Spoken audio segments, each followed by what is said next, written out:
5-minute #1 blog in the universe, man. Today, I got one of the hottest artists ever to come out of Northern California, man. Nef the Pharaoh. Appreciate that.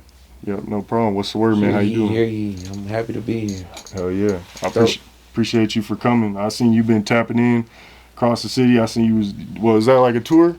Or at the middle school? You know, 30 just got me out here. 7 Names got me out here. Just bleeding the block. Just seeing the Denver culture and doing all that type of stuff. So shout out to them. Yeah. I mess with Denver. This ain't my first time being here. Yeah. You were here like a year ago too, right? Yep, me and Russell. Yeah. I've been here before. Me and E-40, me and G Eazy by myself on tour. So I mess with Denver. What made you really come out here and tap in? Because I feel like especially a lot of artists with your stature, they they might look it over and be like, oh, I'm gonna just come do my show and bounce. But you really came out and tapped in, and that's dope. You got to. It's a lot of opportunities out here. It's a lot of talent out here that people sleep on. So I feel like I'm always an individual that keep my ear to what's going on, and one of the places that's popping for real in Denver is one of those spots. So I always got to come back and mess with Denver. And you, how'd this show come together? Man, 7 Names and 30 and my manager TB for real. They locked in and got it together. Hell yeah. Okay.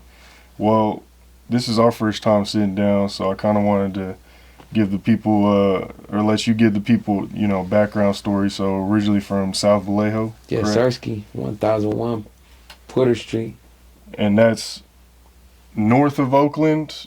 I mean, obviously it's a different city, right? But it's north of Oakland as far as on the map. Yeah. Okay. Yeah. And how did you get the name Nef the Pharaoh? Where did that start? I come from a big family. I got a lot of siblings. I've got a lot of aunties and uncles. Nephew is just like one of my nicknames in the house. And my first rap name was Lil T. My birth name is Tony, so my first rap name was Lil T. And then after that, my name was Nephew, and I spelled it like Nefu. But as I got older, like high school, probably I don't even know. Probably high school. We started learning about ancient Egypt and the pyramids and things like that, and it just became intriguing to me. And they wasn't touching bases on it enough for myself. So on my extra time, I would go to the library. A lot of people don't even do this, but on my extra time, I would go to the library and read up, and learn about the Egyptians. Yeah, just learn about it, and it just became so dope to me, and I just Nef the Pharaoh. That's dope. For real. What is a pharaoh? I mean, I feel like I have a brief, like a small understanding of it, general understanding, but I never really thought. What's your general understanding? It's an Egyptian, right? Or like what I see is like the head with the long mouth. It's Egyptian royalty, like something like a king, but I don't want to say king, but yeah, Egyptian royalty. We can go deeper into it, but that'll take a long. Right. Did the alien? They say what the aliens may have made we ain't even finna. No, we're not getting. That'll be a whole different podcast, bro. Fair enough. So, I know we brought up a little bit about Colorado, but one thing I wanted to bring up was that you've actually worked with Scorp Diesel, who that's my dog. Yeah, and he's from the Bay originally, but he grew up out here. He spent a lot of time out here. Scorp Diesel, my dog. Scorp Diesel produced Tokyo Drifting, if I'm not mistaken. We got a lot of songs. The Change Project, the first project. One, and Boosting, from what I see. Yeah, Boosting, yep. Scorp Diesel is real. He a real dope guy, real dope individual. I met him. And Scorp Diesel actually introduced me to Marley Marl. So shout out to both of them, Scorp Diesel, Marley Marl. Man, me and Scorp got to start working on some new stuff for real. But he's a real dope individual, man. Shout out to him for real. Because even those records that we got out right now, we got even more. When we run into each other, we be like, man, we got to drop them. Man. It's like, we definitely got to get on it. So. Hell yeah. So, what was life like before rap in South Vallejo? That's how you pronounce it, right? South Yeah, Vallejo. South Vallejo. It was life was like how it would be for any other urban kid. I don't, you know what I'm saying? Ice cream, ice cream man slide through. You know, somebody knocked the top off the fire hydrant type stuff. You know what I'm saying? We got that Lotus man, um, community centers. Um, it's definitely struggle like every other urban area. I don't want to too much elaborate on that because I'm trying to rebuild the community into something better. Right. But I say if I had the chance to change my upbringing and how I grew up in South Vallejo, I never would because it made me the man who I am today. You know, like the things that I had to go through, trials and tribulations. I love it. I love being where I'm from. I love the things I had to overcome and all of that. So I wouldn't change it. You know. Yeah. I would say it was normal for a person growing up in an urban area. If you know what I mean. Yeah. You know what I mean. Regular hood. Yeah. Yeah.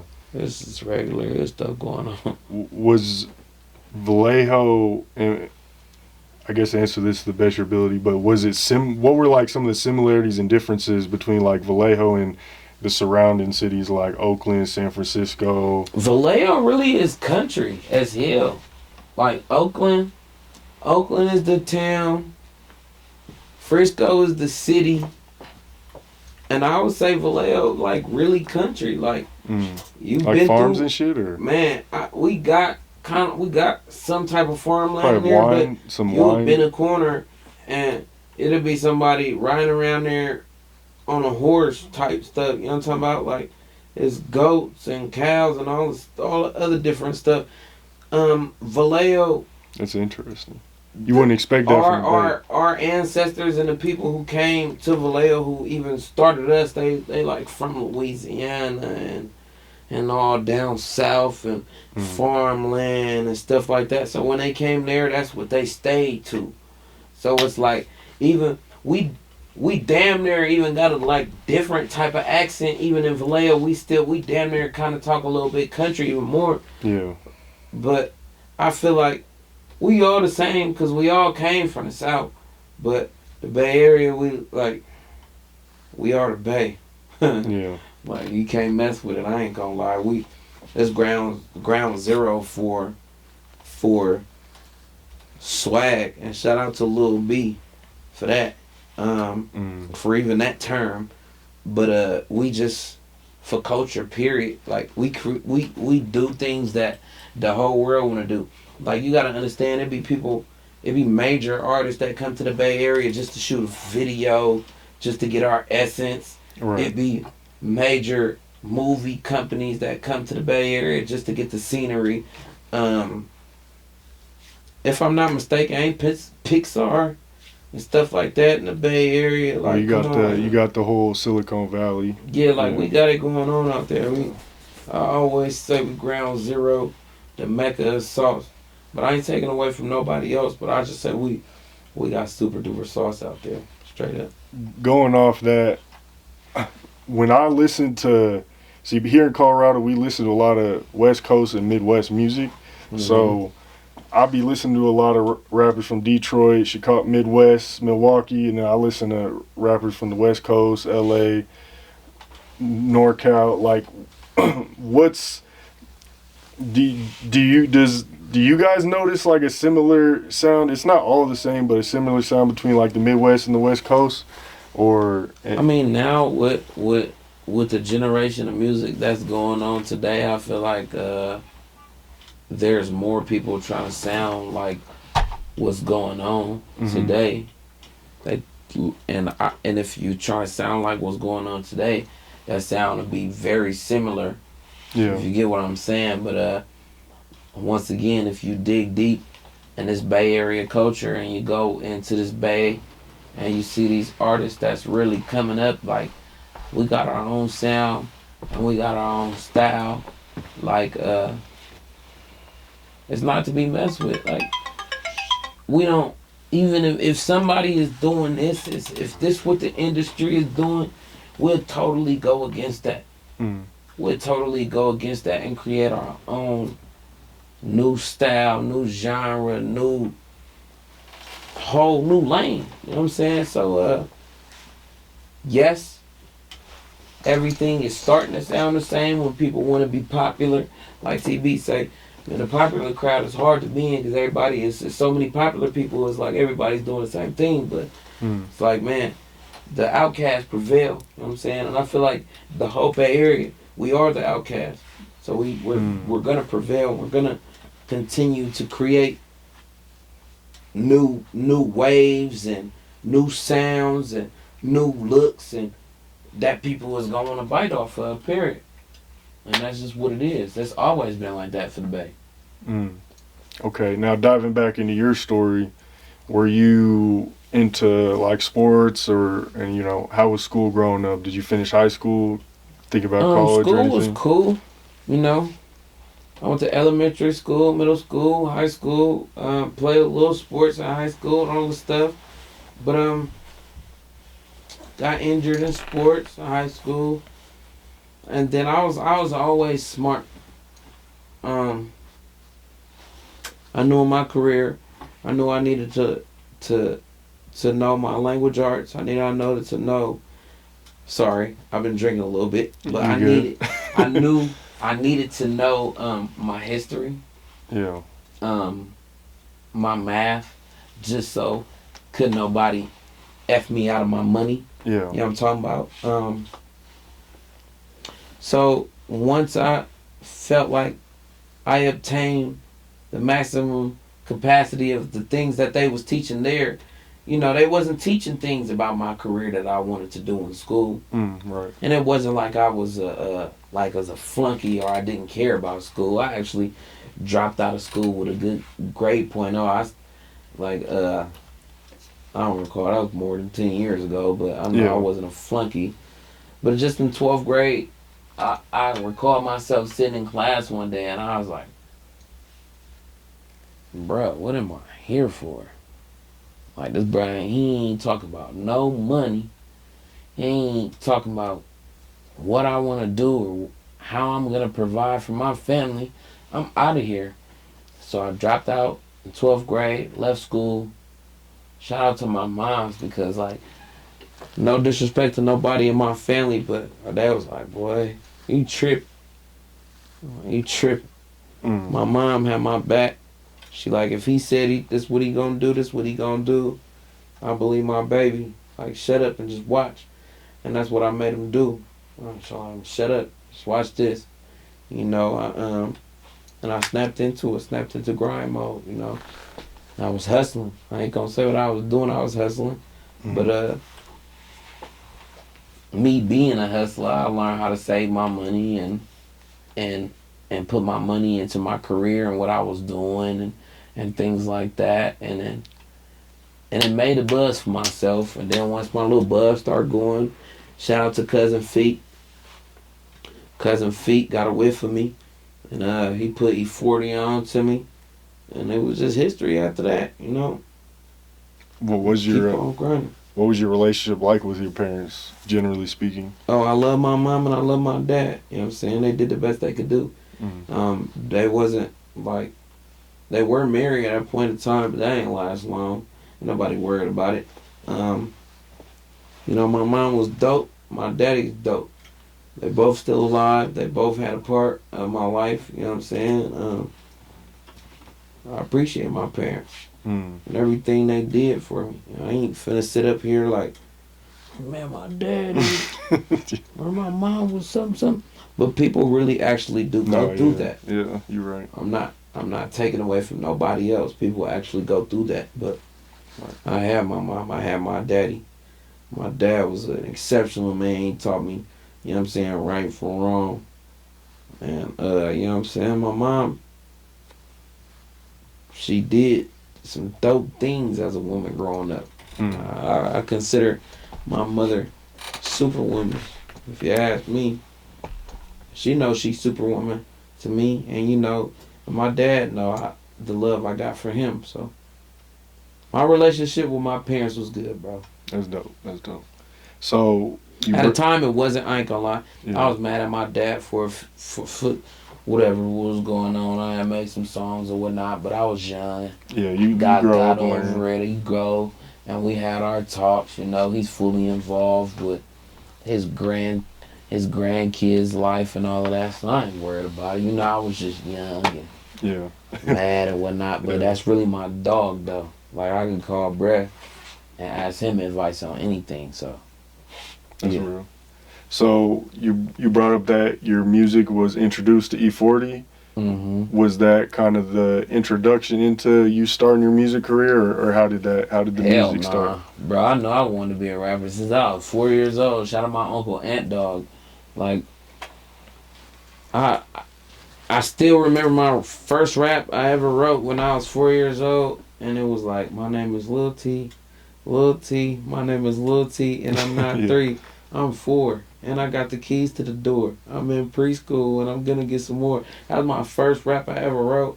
And then you still remember it. That's dope. I told my uncle that, and then my uncle was a school teacher for the Vallejo Unified School District for like hella years. But at the time he put me on a talent show, and it's like 1999. And he put me on a talent show. It was me and my other cousins.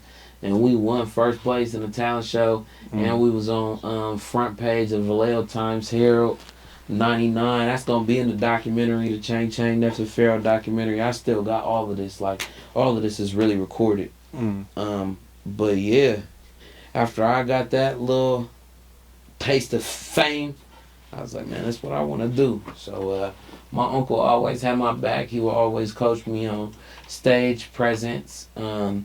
How to work the crowd, call and response. He would always train me, or not even train me, just practice on how to do interviews. Like when I first started doing interviews, he was like, man, when you first start doing interviews, the first 5 questions you can't say, you know what I mean, you know what I'm saying, you feel me? Because they don't know, most interviewers are not from or most journalists or whatever you want to call it, they're not from the Bay Area. They don't understand our lingo, so we got to elaborate and make them understand what we're saying before we hit them with the, you know what I mean? After the 6th question or the 10th question, where we just went into it and we explained it deeply, then we maybe can hit you with some sauce, like, you understand me? So obviously, so you start your hip hop career. What year would you say that was? That was your what, elementary, middle school? 99. 99. Okay. Damn. So when would you say you like were professionally recording and like maybe going into studios or? I mean, I have been going in the studio since I've been. So I recorded my first song in a professional studio when I was like 8 years old. I still got the footage of that too. I'm gonna show you on my phone after this. Like, it's gonna be in a documentary. So you were raised into music, pretty much. And then I say my career started kicking off, like getting some legs on it professionally. Start getting into the industry. Yeah. Like 2015. Right. 2015. I made this song called "Jump from Vallejo." Oh, that one. Okay. That was way before Big Time, and it was a song called "Jump from Vallejo." Okay. And that went up, and that was the song that caught Cousin Feek ear, and he showed it to E-40, and E-40 was like, "Man, who was this young ninja on here screaming out that Vallejo like that?" And 40's from Vallejo, huh? That makes sense. Yeah. From Magazine Street. I'm from Magazine Street too. He's just from the hillside part of it. On the south side. So he gravitated off that pretty much, off of it. Yeah. And we know like our peoples are the same people. Like my Uncle Ned, my Uncle Robert Craig, like all of them is E-40 partners and stuff like that. So we got the same circle going on, but it didn't even happen off of that. It happened off my own motion, because I was doing what I wanted to do and just putting in my motion. Then he seen how serious that I was with this, and then he was like, man, And even when he found me then, or got with of me then, I didn't sign with him. I did a song with him called 707, and that was on his album. And I showed up for it, man. I did my Dougie on that, and he effed with it. You know, we messed with it. A lot of people messed with that verse. And then I ended up doing another verse for him before I signed with him. It was another song called Slapping. Man, I did that, and then he saw how big Tymin was having his motion, how I was grinding, fully independent, and he like, man, this dude is serious. Like, yeah, he from the same soil, he grinding, fully independent, and he serious as hell. I'ma mess with him, and then we did the deal, and I was history, man, for sure. And the deal was that after Big Time in that deal? Yeah. What kind of deal was that, if you don't mind? 50-50 profit you share, where I ain't even signed as a artist. I signed as like a whole like entity. I signed like, that's dope. Nef the Pharaoh, Kill F&B. So I signed sick with it, but I was signing my label as well. And so it wasn't no like 360 sensei. or anything like that? Hell no. I don't even know why people even... Nowadays, I that's would like never sign a 360 deal. Yeah. A 40 would have never even let me sign a 360 deal. Yeah, that's dope. You know, with him having the game that he has, he would have never let me F myself over like that. That wasn't even in the question. Hell no. Like, I know how to read. I already knew what perfection I was getting into before I even had the opportunity to have deals on my table. Yeah. You know, I dreamed about this. I manifested this, so hell no. That's dope. I never signed a 360. Hell no. So, not on all my master. Are you still under that? Nah. No, you fully independent now? I completed. Was it like some albums? Yeah, it was like 5 albums. And I completed, and I did what I needed to do, and I got up out of there. And it ain't no bad blood. I love 40. That's my sensei. I got him tatted on my leg right here. That's real. I speak to him on a daily basis, you know. So ain't no bad blood. He's still teaching me till this day the game. That's dope. That's good. You love to hear that, because so many times you hear about people falling out with labels and stuff. Hell nah. That's dope. I ain't gonna lie. You know. 40's so solid. If like, bruh, you just gotta be an idiot if you're not soaking up no game. And if you've got bad blood against that man, that's against you. That's like something internal that you got going on. Right. You gotta fix that with you. You ain't like, man. That's real.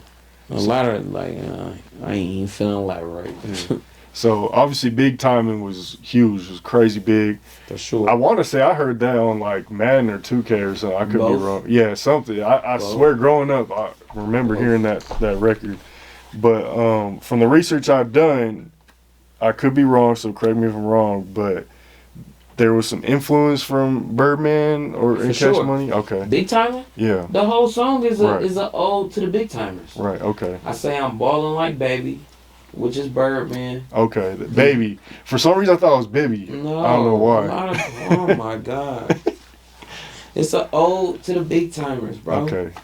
Without the Big Timers, it wouldn't be like they helped contribute to my career too. So without the Big Timers, it wouldn't be no Nef the Pharaoh. But I said I'm balling like Baby, which is Birdman. Right. These want to have my baby. And then a lot of people get this messed up. It was like fresh like mayonnaise, but mayonnaise isn't fresh, it's processed. I say I'm fresh like Manny. Manny fresh. Okay, yeah. That's why these F-boys can't stand me. And then I'm Big Timing. They was Big Timers. They Big Timing. And then like, I even incorporate some of their songs in my song, like Jordan shoes with the better than camel suit. That jingle, classic, yeah. That little jingle I got from Still Fly. And then on the bridge, I'm like, you getting money? Oh yeah, I got that from they song Oh Yeah. And then that's dope. You pay homage. Yeah, and even this part when I was like, an Escalade with the showing. up and down and up they going. That was something I got from them too. Like, it's just a whole ode to the big timers, man. Yeah. I was having fun, paying homage to some of my favorite artists in the game, and it just hit like that. And they paid attention to it. They gave me the love. Birdman gave me the love. Manny Fresh gave me the love. I got YG on a remix. YG did his first verse ever after he had got shot out the hospital. He left the hospital and did Big Tymin remix. Oh, that's dope. Ty Dolla $ign on there too. Shout out to Ty. And you know, it's forever in history, man. It's something that's like, you know how 40 got to tell me when to go? Yeah. I got like Big Tymin, bro. When you were in the studio recording that, did you know it was gonna be a hit, or was it just another song? Like, what was that energy like? I don't want to sound cocky, and I say this every time. Hell yeah, I knew it was gonna be a hit. I was having so much fun. Like, I just felt it. I felt like the world was gonna have fun and feel the fun I was having. So that's how I felt. Yeah, I knew. Well, did you guys shoot the video in Vallejo too? Because I was kind of getting some farm vibe like that. We shot some abandoned of the parts. house. We shot some of the parts in Sac and the Thomas. That house, that abandoned house, ain't even around no more. You couldn't even duplicate it or go to the same site no more. They just demolished the whole spot. Yeah. But we got dope ass scenes, and shout out to that boy Kyle Nassar because he shot that video. He was real dope on that. He did his thing on there. Did he? Well, I was gonna ask about that too. Was the song already popping and then y'all shot the video, or did the video come before the song popped up? Not a song. Well, I had already dropped the song as a single, and my boy Kyle Nassar at the time, like he was shooting videos and that was his thing, and he was fucking with the song so much. I mean, he was messing with the song so much. He like, let me shoot that. Yeah. He like, let's do it, and we came up with a treatment together, and it was history. That's dope. Like, for real. So, how did YG and Ty Dolla $ign end up hopping on it? They reach out to you and make it happen, or? Man, it was just like some clout. I was just going in off clout. I think Ty had got on it first, and then I ended up tapping in with Ty, and we built a relationship. But then when YG got on it, it was just so surprising. I hadn't even really that's like prime YG, I feel like, right? Yeah, I hadn't even tapped in with YG like that. But then after that, I ended up going on tour with him, A$AP Ferg, G Eazy, and things like that. So that was dope, bro. It was just like, it just all kind of fell in place. Yeah. So unbiased, who you think won, Cash Money or No Limit? Cash Money. Cash Money, bro. I ain't gonna lie. We needed Wayne. Right. Yeah, we needed Wayne. And No Limit definitely killed us when they brought Snoop. With Snoop, yeah. They brought Snoop Dogg. And you gotta understand, I was there live too. I was there. I was there at Complex Con, so I got to see all of this live. I ain't gonna. It was a good show, bro. Yeah. I ain't gonna. To me, I feel like it was a tie. It was a fair tie. I want to say Cash Money won because I'm Cash Money. Straight up. I'm definitely a big fan of No Limit. And like make them say F the mother, because I'm down for my, and all the other great hits they gave us, the Ice Cream Man and Bada and all of that. But I'm just say it was a good show, bro. Yeah. It was a good show. I feel like it was a great tie. I feel like going into it, everyone was kind of expecting Cash Money to take it just because I feel like they're more known. They got more hits. Lil Wayne's one of the greatest. But the way No Limit came out there, they were crazy. So organized, and they had all the fits together, and they was all dancing and moving, and like, so they energy, they definitely took it with their energy, Yeah, just from what I've seen from, like, in general, think everyone thought Cashman was going to win, but then obviously No Limit had a great performance. But like you said, both, shout out both groups, They man. both They both definitely went did their crazy, yeah. thing. So it's been about what, 10 years since Big Tymin dropped. Mm-hmm. How have you managed to stay relevant and keep pushing, over these last 10 years? I stay tapped in with the scene and what's going on. I'm not too hard to reach. A lot of these artists be like, "Oh, I'm not doing a feature with blah blah blah. I'm not doing a feature with da da da." That's how I stay relevant. I'm tapped in with the Not scene. too cool. You know what I'm saying? I'm tapped in with the up and coming artists. I'm doing stuff for my community. I'm doing stuff for the youth. That's how I stay relevant. 'Cause, as long as you show them that you're present, it's a present.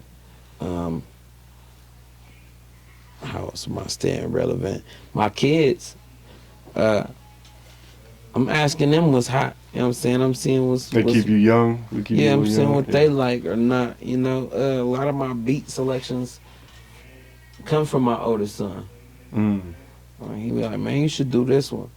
Or, "Man, you should sample this song." Or, "Man, I like this beat that they sent. You should mess with this one." So, yeah. Those are things that play a part in... Those are things that play a part in keeping me relevant today, for real. 10 years later. You've also been very consistent, the Change Project 2017. Is that how was it Change or Chang? Chang. Chang, my bad. Chang. The Big Chang Theory, 2018, Mushrooms and Coloring Books, 2019. I really try to drop every year. Yeah, like consistent every year. I'm assuming that's definitely helped you stay consistent. Yeah, I really try to drop every year. Your last project, well, Chang Season 3. Yeah, that I was getting more mixtape vibes, and then the one before that. That was the album. That was more album. Can you talk about those two a little bit? I think let's start with the album. That. Yeah, let's start with the album. I think the one before Chang Season 3 was Vallejo Player. Yeah. I put a lot of time in that. I had major features. Major features. Super duper good production. We had dope videos. Like the artwork to that album is iconic. Still to this day, like that's like a poster like little kids of Vallejo gonna have in their wall, like for real. And I feel like that was one of my good babies. Vallejo Player, I feel like that was one of the albums. That was not even one of the albums. That was an album I did after. I was battling a lot of mental illness after my sister and my nephew got killed by her punk ass baby daddy. And then he killed himself, so I was going through that. And then, I got back in the studio and I tapped in with my partners that I built a relationship with. And they came through for me. I took my time on the project, and it's a dope body of work. Yeah. I feel like if y'all ain't heard it, y'all should go definitely pay attention to Vallejo Player. It's definitely an exceptional album. You could tell a lot of time and effort. I wouldn't say it's no skips on there. Yeah. You can listen to it from front to bottom, and it's a good ass album. Yeah. It's a good ass album. And even Change Season 3 with that having mixtape vibes, that's still a good ass project too. I really don't try to half-ass myself when it comes to like putting a project or a body of work out. I think I just was getting. I think the Vallejo Player one was so well put together. Yeah. That like it made me compare the two a little bit, and that's why I was saying. That's why I did. Yeah. I did that on purpose because like some of my favorite artists, like my favorite artists is like Lil Wayne, Kanye West, Joel Santana, and these people like this, and they used to drop an album, and then they used to drop a fixed tape or a mixtape or a pre-tape or whatever. Sorry for the waits and whatnot. Like, so that's what I still emulate today as an artist. Like, I'll drop a project, and then I throw you some songs that didn't make it on there, but they still good. Right. They still good. They still hella good. And it's something to just hold you over until Yeah. this next project is coming. But we still working on it. We taking our time, and it's gonna be another piece of great work. Like even though Chain Season 3 give you the feeling of a mixtape type vibe, Chain Season 4 is gonna be an album. So I'm working on that. I'm taking my time. I'm working with O3 Greedo, 24 Hours, Big Sad, Wally the Sensei. Who else am I tapping in with? I gotta. Please don't hate me if I forget you. It's a lot going on. But Russell was on that project. Yeah, La Russell and on the Vallejo one. Blam Tana. We got a lot of people I'm messing with. So on this project again, we're working on it. We taking our time, and it's gonna be an exceptional album. Chain Season 4 on the way. We got after Chain Season 4, or maybe before that. It's like mixtape vibe. It's a project called It's Too Easy. We got another project I'm working on with my brother Scando the Dark Lord and my partner Katati Sevens. That's called The Weekend Warriors. We got that. And me and O3 Greedo, we working on our second project. Me and Takeoff, we got a whole EP together. I'm trying to hit the correct people I need to hit so we can get that out to the people, because I've been sitting on that for years. People want to hear that. And they want to hear that. It's still so relevant too. Yeah. It's still so relevant. After this, I'll let you hear some of that if we can hook up to the big speakers. Yeah, that's cool. It's so good, bro. That was really my brother too, bro. Rest in peace to the great late Takeoff. Is it just hard to get that music out because of how big he was? No, it's not how big he was. It's just where he, like, whatever he got going on that music side and his business side. It's just whatever he got going on right now. And then once they get that together, maybe it'll be more easier. Yeah. Well, are you confident it will come out someday, though? Yeah, for sure. I'm going to make it come out. Even if I drop it and get sued. Yeah. F it. That was really my dog. I probably even like not even like, I don't know, bro. I mean, y'all did come up around the same time, so. Yeah, I probably even dropped a tape with so much. It would be like such a sentimental tape to myself. I would drop it like with the footage that we did in the studio. I would drop it with like pictures. So I would damn near do an old school CD type DVD vibe with the booklet inside with the pictures. DVD with the footage that we did. Pictures would be the pictures that we took in the studios. Like, bro, he was really like, Takeoff was one of the first major artists to myself. I feel like he was more major than me. He was one of the first major artists that we built a real relationship. That was really my brother. Like, we built a bond. Like, he would FaceTime me. I'd be at my son's soccer game. And bro would really stay on the phone while Nef at soccer and stuff like that. He would call me and check on the kids. I would check on him. He would text me randomly like, bro, how your mental? I'm like, man, I'm cool. How you? Like, and it's just so messed up. Like, what happened, how it all went down, that crushed my heart, bro, because I felt like that was really my dog. That hurt my heart. I ain't gonna lie. So you remember where you were? Hell yeah, I remember where I was, bro. I was at the house. I was watching Stranger Things. That's one of my favorite shows. I was watching Stranger Things. And I was supposed to be paying attention to the show because I love the show, and I usually don't even be having my phone when I watch TV. But then I'm looking at my phone, and at first I see hella DMs on my Instagram, like hella little notifications on Instagram. And then I see a few text messages from my group chat where they was saying, like, they was calling my name or saying something to me. Then I looked on the internet and I seen like all the clips from like the dice game or the scene that had what went on, and I'm like damn, cuz. And I actually try to call it. I try to call his phone. I try to call his phone.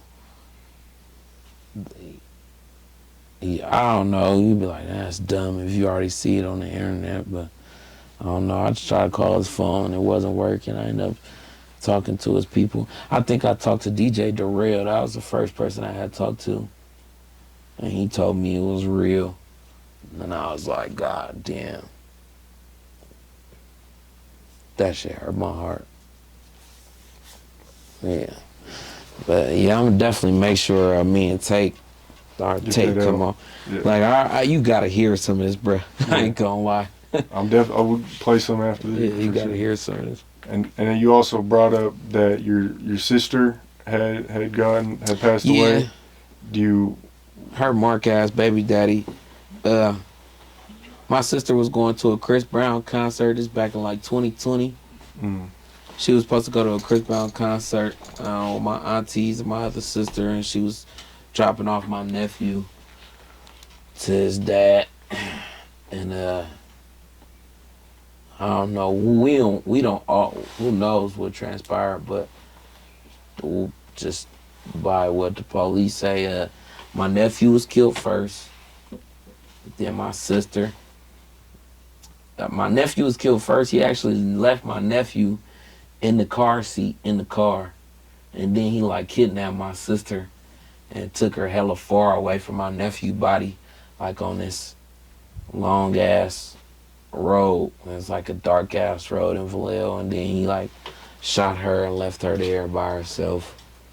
And luckily this lady had found my sister and whatnot, and she ended up getting to the hospital, but she ain't make it. But even when we like, you know how families go to the site where like people passed away and they like put the flowers and whatnot, like they're so far away from each other. It's like we call it Nana's world and Kobe land, or Kobe land and Nana's world, whatever you wanna. And they like so far from each other. It's like I could only imagine how spooked my sister was just being forced in a vehicle, leaving my nephew, or even seeing him like that. She's probably scared as hell, but whatever. He killed himself. I don't got no get back. I'll never get over it in my life. My daughter looked just like my sister. Every day I heard about it. Every day I think about it. It's just something like, bruh, I don't know. You feel like you lost a part of yourself? Come on, cuz. Yeah. I thought I was never gonna be right when I lost my granny. I'm like, damn, that's my granny. I'm like, damn, what I'm gonna do without my granny? But like, it's my big sister, and she was only a year ahead of me. Oh yeah, so this my baby, this my dog. She teaching me how to ride bikes. We didn't scrub so hard. I remember one time we was coming down this big ass hill in Vallejo on a Razor scooter, scrubbed hella hard, like scraped all the skin off the shin, nigga. But man, that's my dog. I got her voice on a few. I got this song called "Still Shocked." It's out. I got her voice on the beginning of the song and stuff. So my daughter be making me play that. And then I also got this song called Kobe World. Oh, Kobe Mode, Nana's World, where I was like, that was my first song I had ever made after the incident had happened. And I was like, I just spilled my feelings on that. But yeah, that's something I will never get over, bro.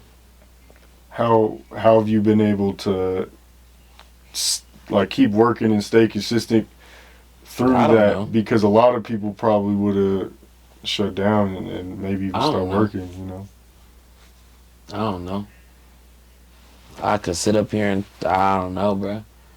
Like, that's really my honest answer. I don't know. You could say it's my kids. You could say it's the drive within me. Like 30 said something yesterday. He like, you could say it's like our partners telling us keep on going. I don't know, cause like after that happened, I was really like, I'm like, bruh. And I got more siblings. I got way more siblings, but It just wasn't supposed to happen like that. bruh, Yeah. never in a million years, dude. We went to the same school. Only time I never went to school with my sister is when when my mom, because we got separate moms, is when my mom when we moved to Sacramento. That was the only time I never went to school with my sister. But I was like, bruh, come on, cuz. I don't know. My daughter looked just like my sister and whatnot, whatever. Keep it pushing. I became an alcoholic. I can't say that truly. I tried to stop, but it is what it is. I don't drink when I have my kids, and I have my kids majority of the time. So I wouldn't say I became an alcoholic, but every time I get the chance, when I don't have my kids, and it's like on the weekend and whatnot, I'm drinking. I'm coping with it. I guess you can call it. Yeah. I mean, the therapy don't help. The therapist ain't never lost their sibling before, so. Yeah, therapy's interesting. Yeah, it is. It's gonna go. It's only gonna go so far. I mean, how you gonna tell me about losing? I never even understood life without you. Like, like, I never could imagine life without you because before I was even born, you was here. Right. I never was born alone. I don't know how to be selfish. Like I said, I got so many siblings, and I'm not the oldest, and I'm not the youngest. So I'm like right in the middle. So it's people older than me, and it's people younger than me. I watched my older siblings grow up, and I watched my younger siblings grow up. So that was many. It's a many. I still deal with it to this day. I don't know. Well, I appreciate you for sharing, and my condolences. It's all good, man. You know, our life, our book of life is already written how it's gonna be. I don't know how it's gonna plan out. You know, I just try to manifest longevity into my life. I always be like, man, I'm gonna be here until I'm gray and old. Yeah. My Cash App name is Grandpa Chang. You know what I'm saying? So, that's what it is. I just, you know what I mean? So I wanted to ask you this earlier when we were talking about the Pharaoh. Are some of the tattoos, were they kind of Egyptian inspired? Yeah, for sure. Yeah, for sure. And then a lot of my tattoos, period, is just my version of my armor. It's just my armor that I put on. It's here permanently when I go out. You know what I'm saying? It's my armor. It's my helmet, my bulletproof vest, my whatever. Yeah. You know, it's my version of my armor. That's dope.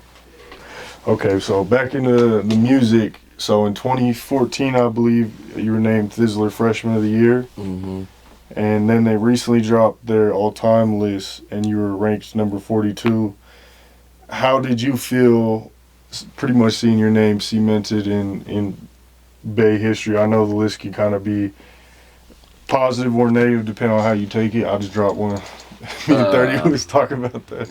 What was your opinion on that? I'm grateful to be nominated, and I accept all of those things. But it's all opinions, brother. Right. I'm not taking away from Thizzler or what they got going on, but it's just all opinions. I can make a list tomorrow and post it on the internet. And have the world in a frenzy, or have my area in a frenzy, and be like, I put so many names or unorthodox on purpose. So just to it's just an opinion. I'm not worried about it. It's a list. I'm glad that I made it on the list, dog. What-de-do? That y'all appreciate me. But it's just a list. It don't affect me in my everyday life. You know, I know what I got going on. I know what type of man I am. I know what plaques I see when I wake up. Yeah. So, did you feel unbiased? How'd you feel about your ranking? I'll say that. Do you feel like you deserve a little higher? You feel like it was a good spot? Opinion? Yeah. Huh? Yeah. You say yeah? Yeah. Probably higher, I'm assuming, right? Whoever made that list, your mom's a hoe. I ain't gonna lie, 47, bro. 40. Well, I think it was 42. Maybe it could have been 47. No, I might 40 anything. Yeah. Stop playing with me. And I don't never do anything like this. Like, I don't. Just, bro, stop playing with me. Just check the stats. That's all I'm going to say. I'm not even finna get too cocky because I stop myself from doing that. I could turn into a real monster if I wanted to. You got to find a balance, humble and confident. Yes, sir. I learned that from my sensei. But just check the stats. I ain't gonna lie. And just see what things I've done for the culture. For the Bay Area culture. Talking about us, period. Let's see what I've done for the culture. Like, stop playing with me. 47 is crazy. Yeah. I appreciate it though. Yeah. Whoever made that list, your mom's still a hoe. As a blogger, I realized I did so much research on my list, and I realized like the longer I went, it's like it don't matter. Like it's still gonna be an opinion, like regardless. Yeah, like, and then like when it comes to making a list, and then you get so involved into it, you're gonna be like, you're gonna leave people out. It's unfair sometimes. Yeah. It's like I just started making a list, and I've been like, I'm cool. I don't have no business doing this. Yeah. So I just leave it to the. And that'd be one of the hardest questions too. And it'd be like, what's your top 3? What's your top 5? What's your top? Mount Rushmore. Dude, this shit. I mean, this stuff changes every day. Right. I don't know, bruh. I like what I like. At the time, I like it, but I still like what I like. I just, bruh. Who was your top 5? Like, yeah. I don't know. I like music. I like music, bro. I like music, bro. That's real. Okay, so with the Super Bowl coming up in the Bay Area, I think they got Bad Bunny performing. I know there's been some talk on the internet that they should have Bay Area legends, E-40, yourself, La Russell, Too Short. Any thoughts on that? What you think about that? Have you seen that talk? I know a secret. Okay. I know a secret pertaining to the Super Bowl. And somebody who's involved in the NFL and the Bay Area who gonna put that together. That's all I'm gonna say. Can't say too much on it? Yeah. I'm gonna talk about it after this. Okay. All right, I wanted to ask some Bay Area rapid fire. Kings or Warriors? Warriors. 49ers or Raiders? 49ers. A's or Giants? Giants. E-40 or Too Short? No comment. Most people don't want to do that. I respect it. Joe Montana or Steve Young? Montana. Steve Young. Steve Young, okay. That's unique. I feel like most people go Montana. Jerry Rice or Tim Brown? Jerry Rice. Stephen Curry or Mike Bibby? Curry. Barry Bonds or Ricky Henderson? Bonds. Okay. Also, seen you worked with G Eazy. You said you were on tour. Talk about that relationship a little bit. Me and Gerald is so dope. That's like really, we on a first name basis. Like, we call each other so random. We call each other when things remind us, like, hey, man, remember we seen this on tour and blah, blah, blah, blah, blah. Like, that's really my dog. Like I said, he's a dope uncle. He's very involved with my kid's life, his niece and nephews. Oh, that's dope. Yeah. Like, what kid could be like, man, my uncle is G Eazy and stuff like that. Like, right. Look at him and my daughter. Like, who could be like, my uncle is G Eazy. That's like, dope, he be bringing, like, it was one time where he did a show. He had a sold out show in Sacramento. But of course I was on the road. And I wasn't around, but my oldest son was around, Lil Nef. And he brought Lil Nef out on stage. Oh, okay. Cause I wasn't around. So that's fire. Yeah. That's fire. My relationship with him is A1. I love Gerald. That's my dog. I'm actually finna get him tatted on me probably next to E-40. I'm probably ashy right now. Yeah, I am ashy. But I got E-40 right there. I'll get Gerald somewhere by it. But that's my dog, for sure. You just like getting the legends tatted on you type shit? Or? Nah, not the legends. the ones that mean something to me and did something for my career. Like I got Johnny Cash tatted on me from Richmond. I got Mac Dre tatted on me. Okay. I got my late great friend Backwood Pat tatted on me. And just people, they don't even got to be famous. Just people that got something to do with me. I got my mom tatted on my back. Got my daughter tatted on my back. I got my son tatted on me. I gotta get my other son. He like, man, Dad, you gotta give me. You gotta give me. He's so like me. He don't know what picture he want though. Yeah. So he just recently took some new school pictures where he had his hair braided, and he brought it. He was like, you gotta get this one tatted. Yeah. So I gotta get that one. Yeah, I got a lot of tattoos, bro. Like the majority of my body is tatted. What was like the only clear areas I really have is like my legs and a little bit of my back, for real. What was 40's reaction when you showed him that tat? That went viral, bro. Double XL reposted it. Like, what's those other? Say Cheese. Thizzler, No Jumper. Thizzler, No Jumper. Everywhere. I think even TMZ. It was on TMZ as well. Everybody. He was really just shocked. He appreciated it a lot though. You know what I mean? Like, you know, 40 saved my life. I look at it like, man, you provided a way for me to provide for my family and get them out the struggles that we was going through. So it was just my token of appreciation. You That's know, dope. People get their favorite rapper tatted on them all the time. Like, I actually know this dude. Right. So, yeah. It's different. Yeah. I noticed you have a dog ad lib. I feel like with your music. Yeah. It's unique. Like people will growl with that, but yours is like it sounds like a dog. Yeah. Do you want to talk about that a little bit? I actually got it inspired. I don't even know if he meant to do this on purpose. I actually got inspired that. I got that from Mac Dre, Okay. and it was a song called "What a Hit We Made," right? And I'm gonna show you the song.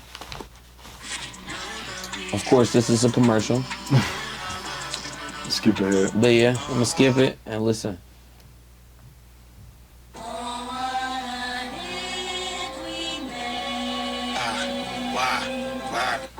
Okay. And I was like, ugh, that's hella clean. When I was little, I always just used to do that. But then I just kept on doing it. And I was like, stuck with it. That's how you know when Lil Wayne finna come on the song, when he light the lighter up or something. And like, people just got those ad-libs and you know they finna come on. Mine's just that, Right, yeah. Yeah, so it's just, yeah. Okay. Do you have any dream collabs? Anything on the way for the people to be on the lookout for? Stuff like that? Like I said, me and 03 Greedo, we got a tape on the way. I'm working on this Chain Season 4. Me and 24 Hours, we got something coming. Me and Big Sad got something coming. What else I got in the mix? Dream collab. I said this last time, I want to work with Pharrell. A Pharrell beat. We got to have Elton John singing some type of vocals. I need Future on there. And who else I want to top it off? I need Ye. Me on a Pharrell beat with Elton John singing. Future on that thing. And Ye got to be involved in it some type of way. We're going diamond. And what else? Like, man, documentary on the way. I don't know what I'm going to call it for real. I might Nef's Life or whatever. Ballad of Big Chang Chang. I like the Talladega Nights. That's one of my favorite movies. That's where I got that from. But yeah, you be shouting out everything. I respect it, man. Yeah. A lot of people be like, I ain't giving up the sauce. Nah. Even if I gave the sauce, you couldn't do it like me. Right. It's all right. We gonna start working on some films too. I ain't gonna say too much, but we got some films on the way. Hell yeah. If there was one piece of advice you could give to an artist who's, on the come up or just trying to make that next level, what would that be? One piece. Don't rush greatness, baby. You got it. You'll be alright. That's real. Don't let nobody rush you or determine what you got going on. If you feel like you great, you great. Only time will tell. You know it's coming. Mm. You got it. Where can people find you on social media, Instagram, Twitter, all that? Everywhere at Nef the Pharaoh. Nefthe. Pharaoh is spelled Pharaoh. A lot of people misspell this word. The A and the O. Just ask Siri or whatever person on Google or Alexa. Hey Alexa, doo-doo, whatever. How to spell Pharaoh? Pharaoh. And I would say this for the hood people too. An easy way how to remember how to spell Pharaoh. AOH, all on the hoe. Pharaoh, all on the hoe. I'm not quite sure how to help you with that. See? He got Alexa in the building. Alexa, how you spell Pharaoh? Pharaoh is spelled P-H-A-R-A-O-H. Thank you. That'll be all. Yeah. That worked good. Everywhere you can find me like that. Make sure y'all go follow Nef the Pharaoh on everything. Instagram, Twitter, Facebook, YouTube. All links will be in the description of this interview. Make sure y'all go follow Mile Mention on everything. Instagram, Twitter, Facebook, YouTube. All links will be in the description of this interview. Comment down below the biggest gem you picked up from this interview. Your favorite song from Nef the Pharaoh. Hit that subscribe button. Hit that bell button to stay notified when all the latest news drops. Can I get a shout out for Mile Mention one time? I just wanted to say go put some lotion on them elbows. Because we is in a Mile High city. You know what I'm talking about? That's what and we are it is. here live. So say that. That's what it is. I appreciate you. Mile Mention, number one blog in the universe. Shout out Dream Space Studio. Shout out 30F, 7 Names. We out. Appreciate you.